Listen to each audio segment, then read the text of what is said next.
Welcome to the 127th broadcast of the T-ROH show. It's your host, Keith. Got John with me. Good morning, folks. All right, what we're going to be talking about today is we talked about in 126, we talked about who you are without a social compact, that being an inhabitant. And I believe it was 216 of the Law of Nations. Now we're going to show you who everybody else is and who are the people that proclaim themselves your masters.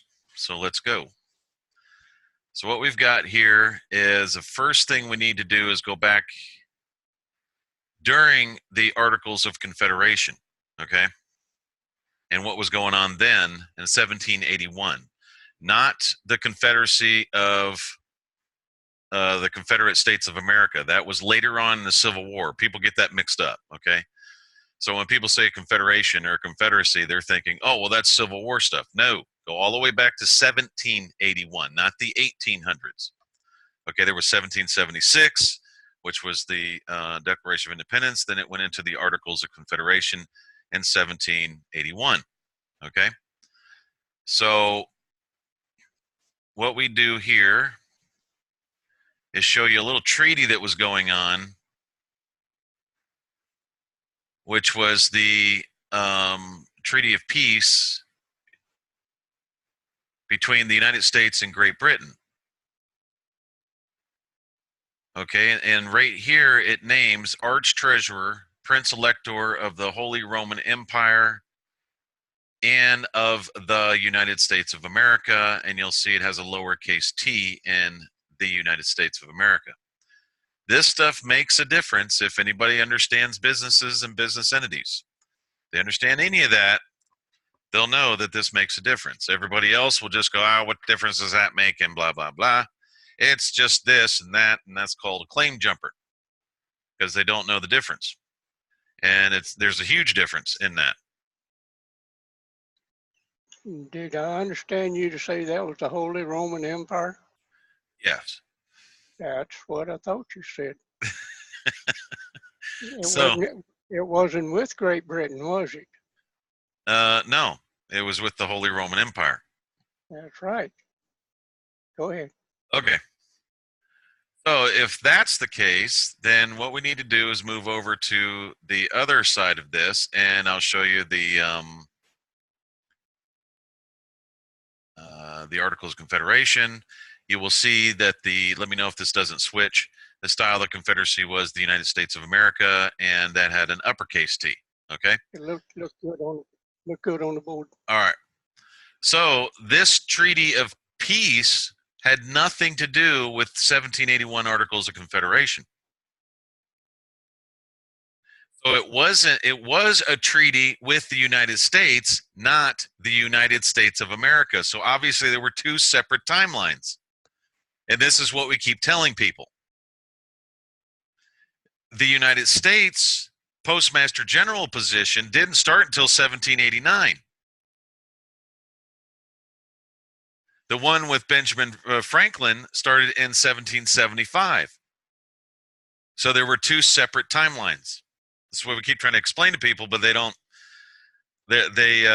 see the chain of title. Okay, so when you have a chain of title, you have two separate timelines. So what's going on here is, I'll read this again, Arch Treasurer of the United States of America, right there.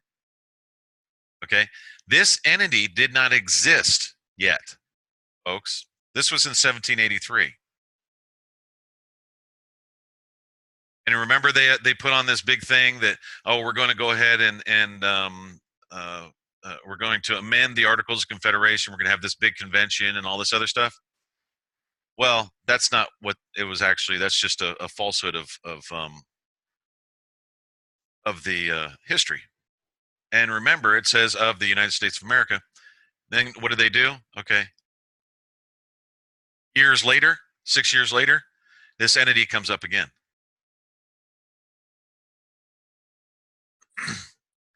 So this entity here wasn't even in existence in 1783. So everybody needs to realize that it wasn't even in existence.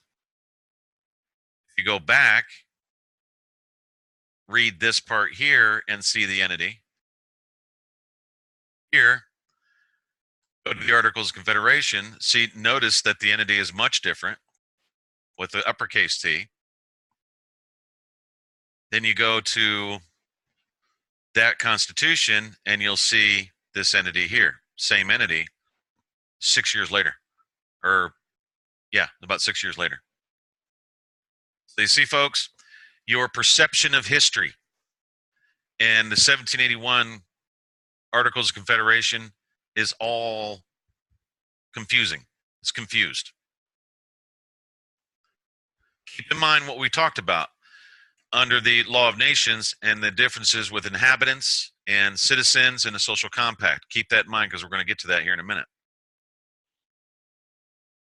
Okay, now this was the interesting part. A year later, the Bank of New York comes up, 1784, and comes up with its own constitution. Constitution of the Bank of New York. They're supposed to have a charter, but they didn't. They had their own constitution. And this is what it consisted of. Anybody can look this up. Just put Constitution of the Bank of New York, and it'll come right up on the. But they had some funky names in here. I thought was interesting. That's why I said we need to. We'll need to take a look at some of these because they had Alexander McDougall, dominated by Church and Jeremiah Wadsworth. And look up some of the Samuel Franklin, Robert Bound, Comfort Sands, Joshua Waddington, Thomas Randall. You'll probably see all these names are all bankers. Every one of them are bankers. And bankers is what we're here to talk about today. Because there's a lot of info and there's a lot of things that a lot of people don't know about this, and it's very difficult to see and understand unless you have done or understand the 126th broadcast of the T-ROH show, which is only 40 minutes long. Once you understand that, then all of it starts making sense. So one of our general postmasters was poking around, just came across this today, or a couple of days ago. And this was the Bank of North Dakota. And we're going to go through a couple of their paragraphs so everybody sees what's going on. And they talk about U.S. Congress and U.S. history, okay? Now, that Congress used to be called the Congress of the United States, and then it automatically flipped to U.S. Congress. There was some weird stuff going on. Somebody created something else and passed it off as the original. Keep remembering that. You create something else and pass it off as the original. Okay, so they created the 1789 Constitution and passed it off as if it was a succession of the 1781 Articles of Confederation, when neither one of them had anything to do with anything. Neither one of them had anything to do with each other. They were two completely separate timelines. So in 1836, we're just going to jump around a little bit. U.S. Congress did not renew the charter for the second bank of the United States. Okay, so opening the door for states to start their own banks, Alabama, Kentucky, Illinois, Vermont, Georgia, Tennessee, and South Carolina all created banks that were completely owned by the state government. Look at this right here.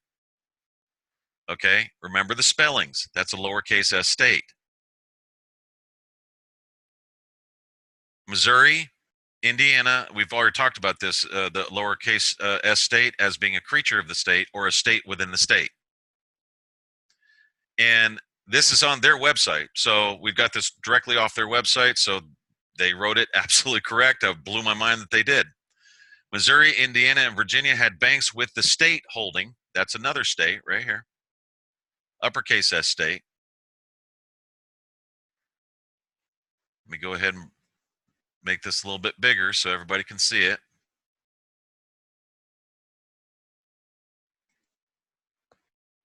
Okay, that's the uppercase state, holding majority interest in the number of other states created banks, with the state, uppercase S state, owning a minority interest in it. Okay, so by 1900, only Virginia and Kentucky survived. Today, these two banks are no longer functioning. Why? Because they signed, the company signed the Federal Reserve Act in 1913, so it pulled all of the state banks out of the states and went into the Federal Reserve. Then they just became branch banks, is what happened, of the same thing. During the early 1900s, North Dakota's economy was based on agriculture, specifically wheat. Frequent drought and harsh winters didn't make it easy to earn a living. The arduous growing season was further complicated by grain dealers outside the state who suppressed grain prices, farm suppliers who increased their prices, and banks in Minneapolis and Chicago who raised the interest rates on farm loans, sometimes up to 12%.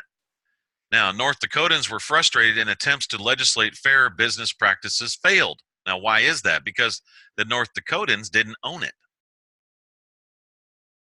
The North Dakotans did not have a social compact that created North Dakota. So it's been sitting there dormant. It's just there. There's nobody there to deal with it. And the state banks and or the state governments were created by the banks. So when you see an lowercase s government, that's a bank. And that's why you have policies and revised statutes and all these things. That's a banker's government. It has a separate timeline. It's not the original state government because the people did not sign a social compact to create a government. So the Constitution that's there is just sitting there dormant. They're not going by it. It's just, it looks good. It's pretty. Okay? So a politician who was fired from the Socialist Party, oh, that was back when? Oh, gee. Organized a nonpartisan league with the intent of creating a farm organization that protected the social and economic position of the farmer. So don't give them a social compact. Okay? Create a nonpartisan league. Don't do the right thing, but throw them into something else. The nonpartisan league gained control of the governor's office and legislature in 1918. Their platform included state ownership and control of marketing and credit agencies, which was actually what? The bankers were coming in trying to take state ownership and control of marketing and credit agencies. It's a little bit of a twist. The bankers didn't have enough control, so they were trying to get more control. And they were using somebody who was fired from the Socialist Party to try to get that done and take even more power away from the people. You see, nothing's going to happen in this type of state government unless there's a profit for somebody. Unless there is a stock to be invested in.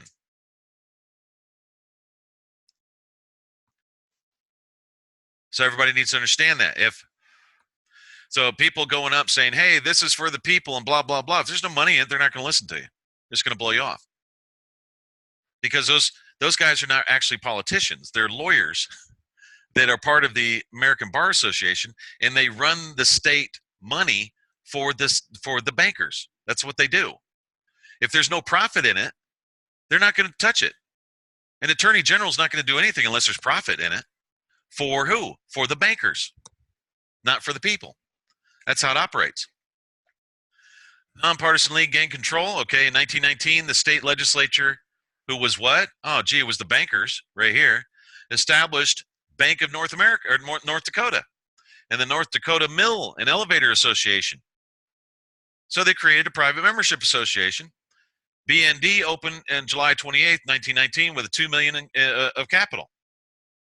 So the bankers just created another state or another bank. That's all they did. Because this was the bank's legislature, not the actual state legislature, which would be spelled uppercase S. So if you were to say, okay, here, I'll just change it there, put state legislature. If that was created by, I didn't change any of this, you can go check it, okay? If that was created by the people in social compact, that's how it would read. But instead it reads this way. Several sections of the North Dakota Century Code address the creation of the bank, its oversight and role in the state, okay? Not the actual state. It's the state they created. That's the actual state right there. And the people obviously had a minority interest in the bank. Hello.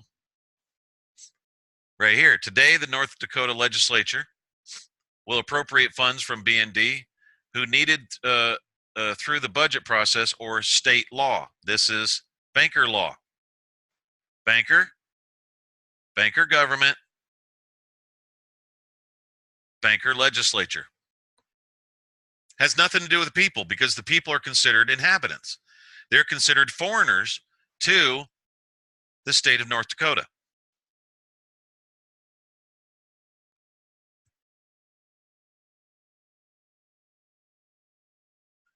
Okay?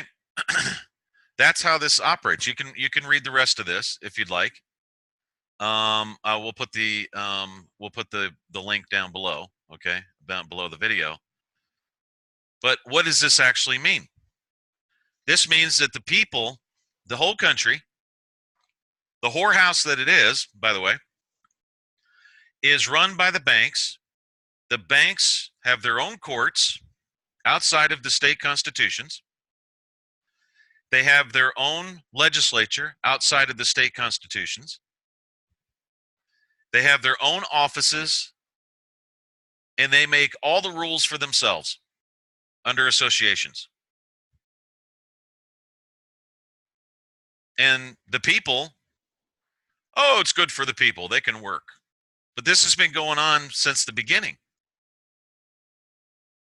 You have to realize that. I'm just short of calling the Constitution of the United States nothing more than a bank charter. They created their own federal, they created their own government without any social compact, by the way, because, see, a social compact has to be published, and they have never published a social compact anywhere. They're just businessmen. They're not one of the people. Okay? So this is the funny part. If they think or were never told that a constitution was not a social compact, well, they know now. So they haven't had a social compact from the beginning. They were never told that. More than likely, they were probably not told that because the Rothschilds over in the city of London didn't want him to know that, so he could destroy them anytime he wanted to. Because not even in the banking world do the bankers trust bankers. And that's what Rothschild does. Okay? So you have to realize that without a social compact, you don't have a state, you don't have a country. If there is one in existence, you have inhabitants that are not a part of the social compact and or the nationals that are. So that's how you get your nationality. You have to be a part of a social compact. Which we brought that out last week, and we've had nothing but people signing the social compact all week long because they get it. They understand what's going on. All right. A lot of people are worried about the southern border. Think of it this way. If you look at it from a law of nations point of view, you will notice that the Mexicans in Mexico do not have a social compact. All of them are foreign to Mexico. The people that are put in place in a banker government that was created by the bankers, by the way, they just put it in place. It's just a private company, and they call it a government. There was nobody there to object. Nobody has social compact in Mexico. to object to that. Nobody created anything in Mexico. So since the Democrats, the banker puppets, okay, that's who they are, and the Republicans, they're also banker puppets. um, they're the ones that set up all these courts, these banker courts. And how do I know that? Let's go back into history a little bit, John. When back in the 90s, in the courtrooms, we couldn't put this together at the time. We didn't know exactly what was going on, but we just thought it was interesting. They had one courtroom where everybody was sitting at, like the banker judge and the banker prosecutor. I call them bankers. They're not actually bankers. They just work for the bankers. And you had usually an upstairs. So we go upstairs, and there's a courtroom there, and the's nothing there. And the place is dusty, you know. Books are dusty. It looks like it hadn't been used in 100 years. One chair and cobwebs. Yep. It's just sitting there. And they got rid of a lot of them, by the way. The bankers ended up building new courthouses and then left the old courthouse. But because they figured sooner or later they're going to have to pay rent, so they didn't want that to happen. So we were wondering at the time, why is that? So sometimes we would ask some of the people, why is that courtroom never used upstairs? They said, well, that was the original courtroom, and they just go on like nothing happened. So the courtrooms that you're going into are banker courtrooms. It's a brokerage firm, if you want to call it, whatever the hell you want to call it, because it's whatever they call it that day. There's no real rules in there. We've seen judges go through all kinds of crap and do some weird stuff, and there's no rules in there. It's just whatever they feel they need to react to at the time before getting caught and running trying to run a public service from a banker, from a bank charter. You know what I mean? And trying to play government is what they're doing. But those other courtrooms did exist. However, you couldn't go into that courtroom that existed before that because a lot of people tried and they started getting arrested. We're going to show you why.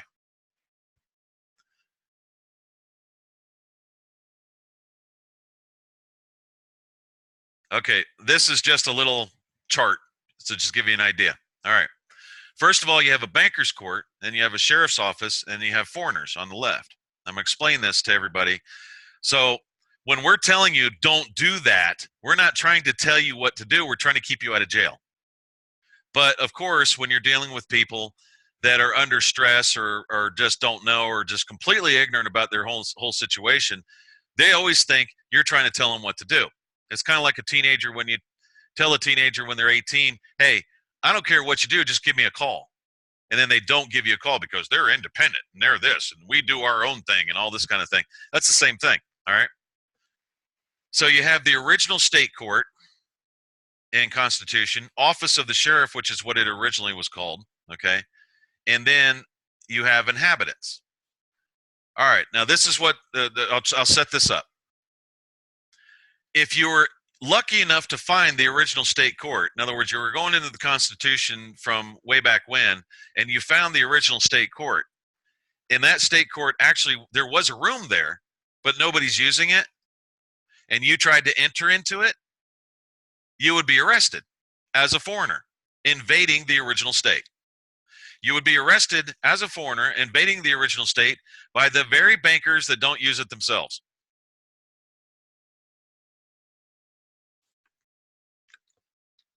Because under the Articles of Confederation, you're considered an inhabitant because you don't have a social compact. And you would be considered a foreigner over here. So we would see, stuff like, I don't know, I'll just mention some things. It's not that I even have a vendetta against anybody. Constitutional marshal or continental marshals. I think they come up with something else. Then they're coming up with jural assemblies, blah, blah, blah, whatever, and they're trying to use the original Articles of Confederation to do it and all this other thing. You're still an inhabitant and you're still a foreigner. No matter what you do, you're still not getting where you want to go. I don't care if you assemble or you don't. Because, see, foreigners are still inhabitants. Inhabitants are still foreigners. And if you don't have a social compact, you're still an inhabitant and you're still a foreigner. So you don't have the right of assembly. You don't have the right of any of these things because you haven't formed a social compact. And since that happened, all we have now are banker courts. The bankers figured it out, and they were just running associations, corporations, and all that kind of crap. And that's still not a social compact. They're just as anti-government as everybody else. They hate government because it seems to get involved in and get in the way of their business. So what do? When you start fighting them, they call you anti-government. They basically are self-projecting, projecting themselves on you. They come up with terms like sovereign and sovereign citizens and things like that, and then they try to make you a terrorist or dangerous, just like they've been doing to a couple of people in the last couple of weeks, knocking them off of Facebook and calling them dangerous and terrorists and all that stuff. So what's happening is we're trying to get people to realize you have to start somewhere. So you do a resident declaration within the United States of America. Then you do your, you can change the name of your person through publication. Then you can go over to, at the same time you're opening up a bank account. But then you can go over and sign a social compact. And now you're back within the original states of the Union. The bankers no longer have any authority or control over you as a foreigner and as an inhabitant. And what we do is you end up being with one of the state governments, one of the state national governments that have been formed in the last year or so. There you go. You're outside of that banker system. And it's fairly easy. It only takes a couple of steps to do that. And you don't have to sign a bunch of little paperwork and try to claim property and all this other stuff, because remember, you're a foreigner. And what you have going on right now is these bankers came in and they started issuing their loans under interest because you're foreigners, and they were able to charge interest against foreigners. And when they did that, they basically set you up as a foreigner, and they charge interest on it, and then they were able to.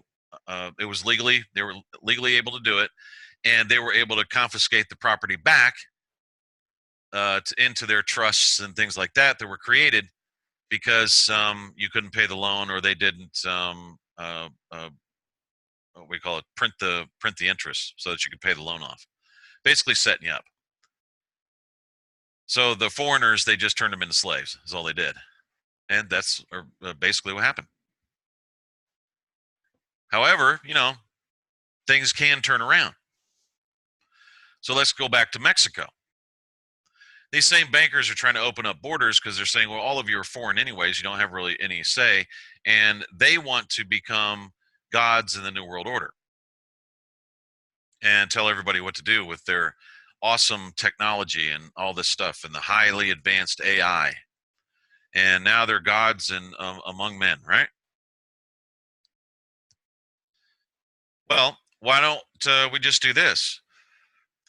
The government of the United States of America, people there have a social compact, have had a social compact since 2010. If that's the case, that's a government. And if that's a government and New Mexico or Mexico has no people that are actual Mexican nationals because they don't have a social compact, guess what the United States of America can do? It can claim that as a state within the Union. Yes, it can. They can go all the way to South America and all the way to, well, they go from pole to pole and claim anything that doesn't have a social compact agreement. A social compact, right? Yep. Claim anything we want it. We can reverse it in a heartbeat.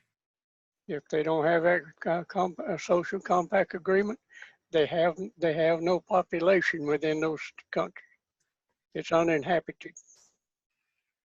Well, no, they have inhabitants, but they're foreign to their own country. How Yep. about that? Yep. That's in accordance with the law of nations. We're not making that up. We just go watch 126, and it tells you right there. Isn't that the same procedure that Pope did to the United States? The United States of America, when Columbus came over, said it was unclaimed land. Yep. Because none of them have a social compact. None of them had any society. Therefore, Yep, there was no state or nation. that's And correct. so they just kind of climbed in there and said, here, it's ours now, or we're going to go ahead and set this up. And they didn't expect the people to have a social compact and claim independence. They had to stop that pretty quick. So they created a brand new thing and went on as if it was the original and as if those people agreed, and they didn't. So those are the rules of the law of nations, folks, and that's how you can reverse this fairly quickly. Because basically you're just dealing with the banker court, you're dealing with the banker legislature, you're dealing with a banker governor, you're dealing with a banker this and a banker that. It's all under banking. Of course, there's the railroads and all that gets involved, but I'm not going to go through that today. That's a long freaking show, and dealing with the railroads, Lewis Cass Shear and all that. However, so what we're doing is we're bringing those people into the states of the union, the original states of the union, under a separate timeline, and we're putting them in. They're being signing a social compact and signing onto their states. It's exactly what's supposed to be done under the law of nations, which is the law of the land. Okay, so if they keep fooling around with the southern border, guys like oh, what's his name, trying to do all this.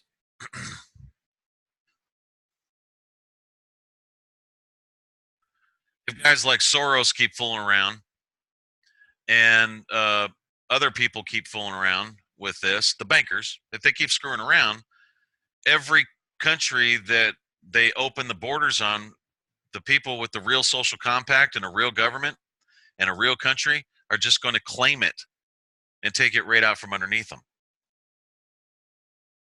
Then we're going to teach the people a social compact, then they can create their government, and then adios.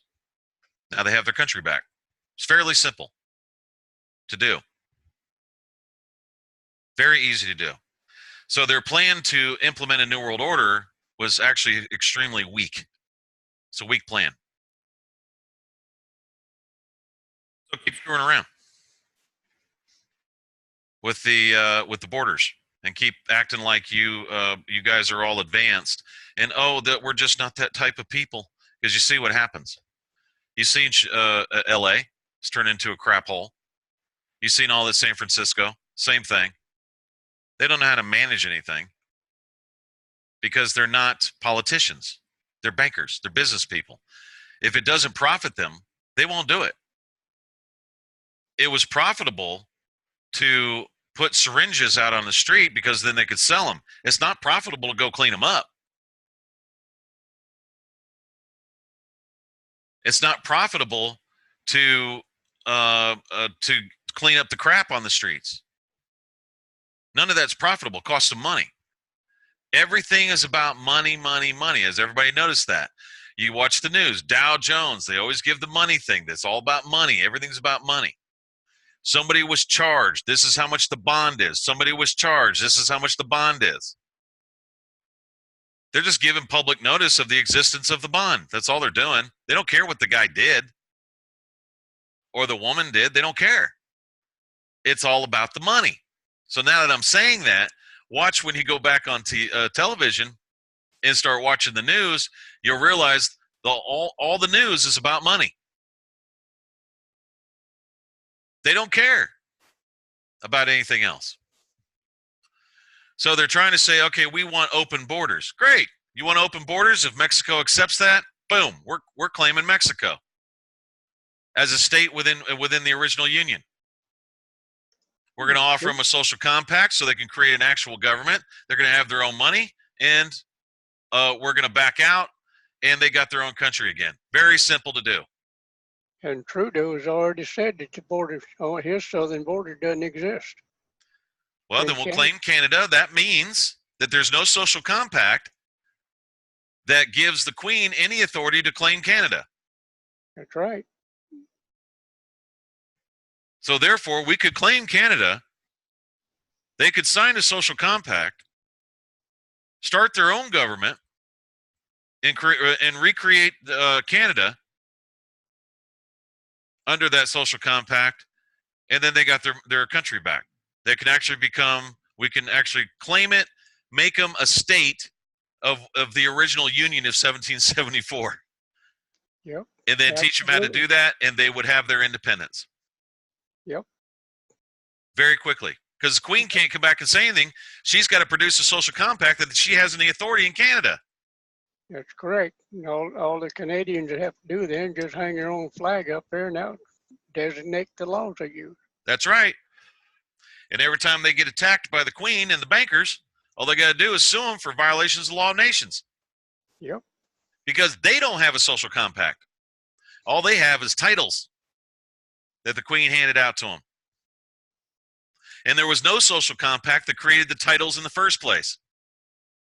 So she's boasting of 6 million acres. She doesn't have all that.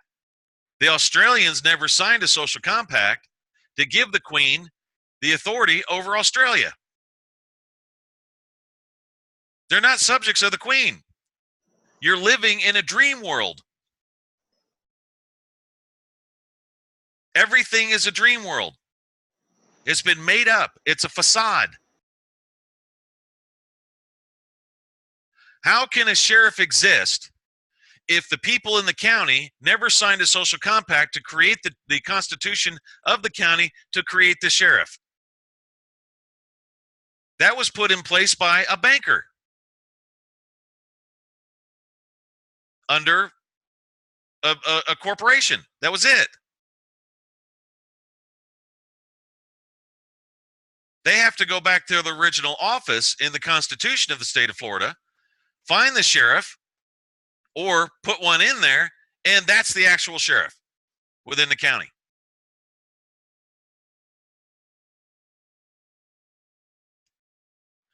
I know it sounds like we're like anti-government, but we're telling you this is the way it is. That's what the law of nations teaches everybody. If we're anti-government, why in the cornbread hell are we building one? I have no idea. And they even they called them sovereign citizens. Well, that's how, doofus they are. There are no citizens because you didn't have a social compact in the first place to create the society that would create the nation and the state to create the citizenship. So they would be called sovereign inhabitants. Get that freaking straight. Somebody who thinks they're a sovereign inhabitant. That would be a violation of the law of nations. Then they had something to stand on. But since they're bankers, they don't have their own social compact. They just deal in corporations and associations and money. A social compact would just cause them to lose money because they have to, they can't cheat anymore. They can't rip people off and stuff. They have to go by the law. So that's how I know they don't have a social compact. Plus, they've never published one. They're very anti-government. They don't want governments around anywhere. They hide behind communism. They hide behind all kinds of things. A lot of them are Luciferian and getting into some real nasty, dirty things, which is killing children. And look at it this way, folks. If you see what's going on, you'll see what we brought up the infanticide. Okay, that was and then we brought up the abortions. Then we showed the numbers, and a lot of other people did too, with the over 60 million children had been killed, murdered. Okay, or since 1973. Well, the only way to get around genocide is to make it to where it's legal to abort a baby after it's been outside of the womb. Right? So what they do is they start doing that. Now they have it to where you don't have to be a doctor in order to perform an abortion. Now the doctors are starting to not perform them because they're like, oh, hell with this. So what they do, they change the classification from genocide, murder of people to reduce the population, to abortion or afterbirth abortion. So when they go in and kill a bunch of people, that's an afterbirth abortion. Doesn't matter if they're 50 or 80 years old. That's an afterbirth abortion. See how they do that? They hide their crimes through classifications. And we sit and watch them do it over and over again. And they have their little clowns up there, and for CNN and MSNBC and NBC and ABC, they all sit up there and they just read the prompt. And I know I'm sitting there watching them reclassify things and get around this crime and that crime, and that's how the bankers been operating for years, for decades. And it's all about profit. They're addicted. They're just addicted to profit. That's all it is. They're addicted to money. If you really thought about it, why would anyone want money back that they printed? They can just print more, couldn't they? I mean, if you think about it. Yep. You'll find the answer to that in the Bankers Manifesto of 1935. Okay. The only reason they loan you money on property is because they know you can't pay it back. That was set up as a trap to loan people money. They don't print the interest on it, so they're going to lose it. There's no way they could pay it back. So who's behind the 527 organizations, folks? Democratic Republican Party. Who created them? Oh, the bank. Who created all the laws in the state legislatures? The banks. Then we found out that the lawyers own a lot of it. So where do the lawyers come from? Oh, Rothschild. Where's Rothschild? City of London. What does he do? Finance. Banking and finance for the Pope.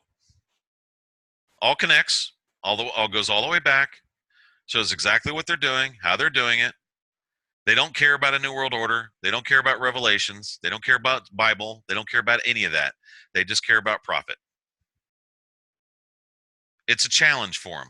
When you have people coming in and dressing you, picking out all your stuff, brushing your teeth for you, washing you, and doing all these things, you get bored after a while. So they look for new and inventive ways to entertain themselves. Like, let's make a controversy in the Kentucky Derby. Let's call a foul and see what we can do. Because what did they do? Oh, they bet on the long shot. So they increased their profits. And college basketball. Gee, when you've got referees calling more fouls on one team than another. Okay, who has money on that team? They're gamblers. They're addicted to money. They're addicted to profit. They're addicted to this and that. And you can watch them, and the whole society reflects what they are. And all those betting, anything you bet on, that horse races is in your jockey's room. The football, that's in the locker room. That's where the game is won, according to who got the largest money bet on it. That's right. Same with pro ball. Same with all of them. None of it's real. Boxing. That's just real. That's very obvious. That you pay somebody to take a fall. That's very obvious. But the whole of society, if you look out and watch and look at society, you're seeing inside the brain and the heart of the people who are doing it, which are the bankers. They're the ones that put in the private detention centers. They're the ones that it was profitable to put a bunch of people in jail.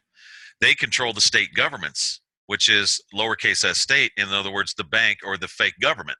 Okay, they're the ones that did all that. So they're the ones that made all the laws that everybody thinks are real laws, and not just banker laws. Because if they were real laws, they would be done by a social compact from the people.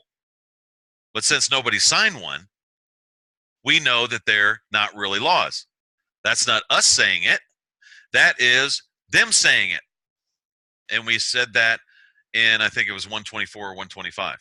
We showed you exactly what their opinion was of it. So we can say, yeah, those are fake or those are just bank policies and actually prove it. Okay? So it's not a matter of we don't recognize you. We just know exactly what you are. Recognition is not even a qualification because there's no social compact to recognize. It's a basis of all societies, even monarchs. Denmark, the Dutch, they don't have a social compact. They don't even have a king because he has no social compact that created his throne. He's got no people to make his clothes for him, does he? No. Same with the Queen of England. I don't know if the 1,000 people that are a part of the Vatican, if they have a social compact or not. I don't know if they do. They haven't ever published one. Same with Japan. Same with China. That's why you see all these regimes rise and fall. There's no social compact to stabilize it. They don't have a people. They don't have a permanent population. With an oath or affirmation to that state that they just created with their social compact because they didn't have a society in the first place.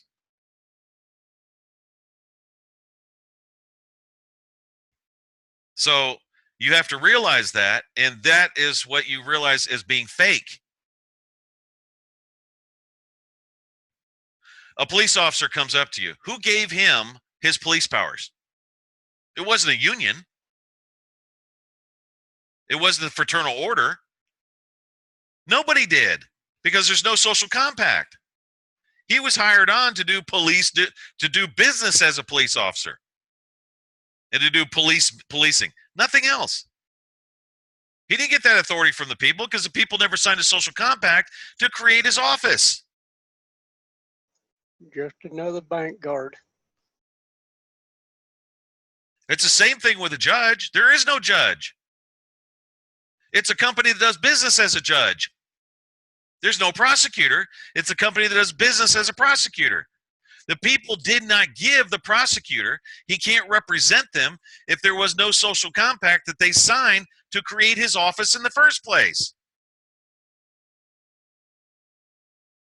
It's just set there by the banks.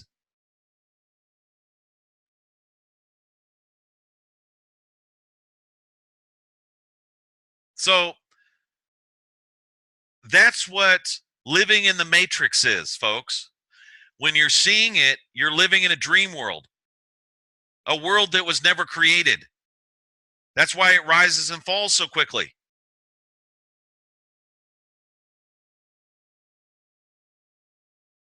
It was never created. So we have people come over here. That's funny. Some of them come here, and this was over the last couple of years they stopped doing this because we started giving them smart ass answers to stop it. How does this benefit me to come over here and do this, this, and this? Well, we're not bankers. We're not here to sell you something. We're not going to sell you something that benefits you. Because if we wanted something to benefit us, we just write it in our social compact. That's how we do it. You mean the fact that you have an actual nationality is no benefit to you, right? I mean, that's kind of an obvious answer. But that shows you how far in a dream world most people are living in. but they're doing real things like murdering babies. But what they do it in such a way where all the liability falls on the woman. They just provided the service of murdering babies. They set that up. And then they went to their company and said, you guys need to pass this so we can say it's the woman's constitutional right to murder a baby. In order to sell it, they got to get crazies out there that they pay to say, and they just did this on CNN the other day, where a woman says, well, if a woman gets pregnant, that is not a human being inside of her. Well, what the hell is it? And why didn't somebody abort you? That's what I was thinking. that's the only thing I was thinking. Man. One of them went so far to say that when a fetus, once it's conceived, is nothing but a parasite. That's right. That's exactly what they did. Yep.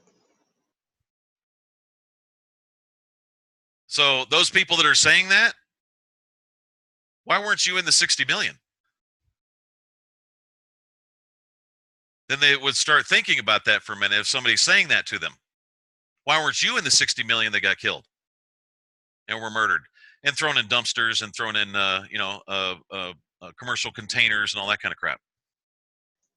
By the way, that's only 60 million since 1973 in the United States. That doesn't cover the rest of the world. That's right. Of how many are actually being murdered. So at any rate, what is the DMV? It's just a service that was created by the banks. There's no actual transfer of property to get it back to you. There's no legalities about it. It was just something they threw in there. It was not created by a social compact. It was not created by the people. And to make sure that they made additional profit off of it, then they formed insurance companies to where you had to buy insurance from them.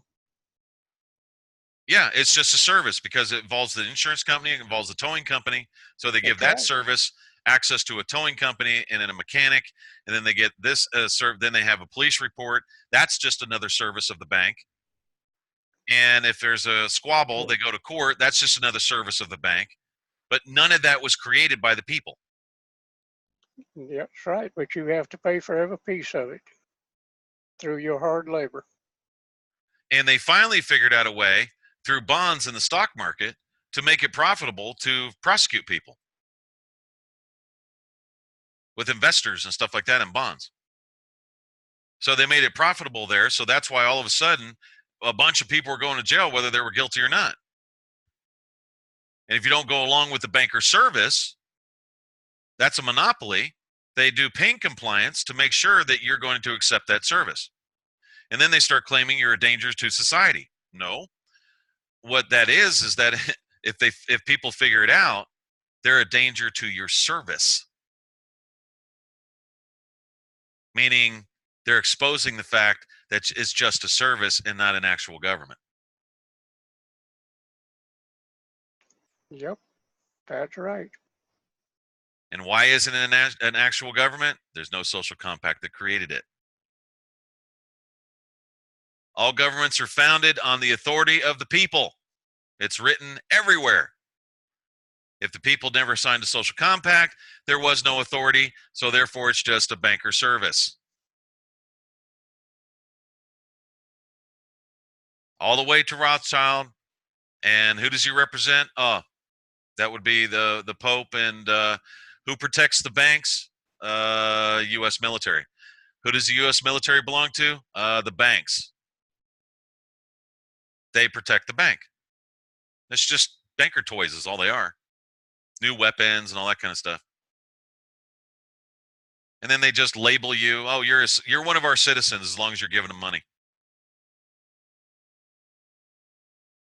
You're only really important around tax time.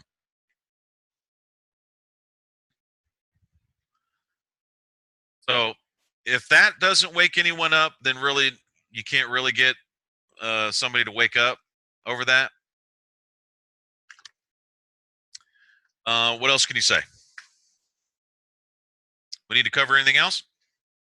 No, sir, not that I know of, other than the fact that if people don't believe what we're saying, they need to go out there and do the research and follow the money Follow chain of title. right down through the banks. That's right. Because the Constitution of the United States is very well connected to the Treaty of Paris of 1783 and the Bank of New York and the Bank of North America. Yep. They're all interconnected. And the people that actually had a social compact and created the Articles of Confederation, they left it in committee because when the United States and Congress assembled according to its rules, were not in session, the committee was committee of the states was in session, and they left it there. Yep. That's how it worked, So and it was abandoned. we came back, pulled it out of committee, put it back to work under the original rules.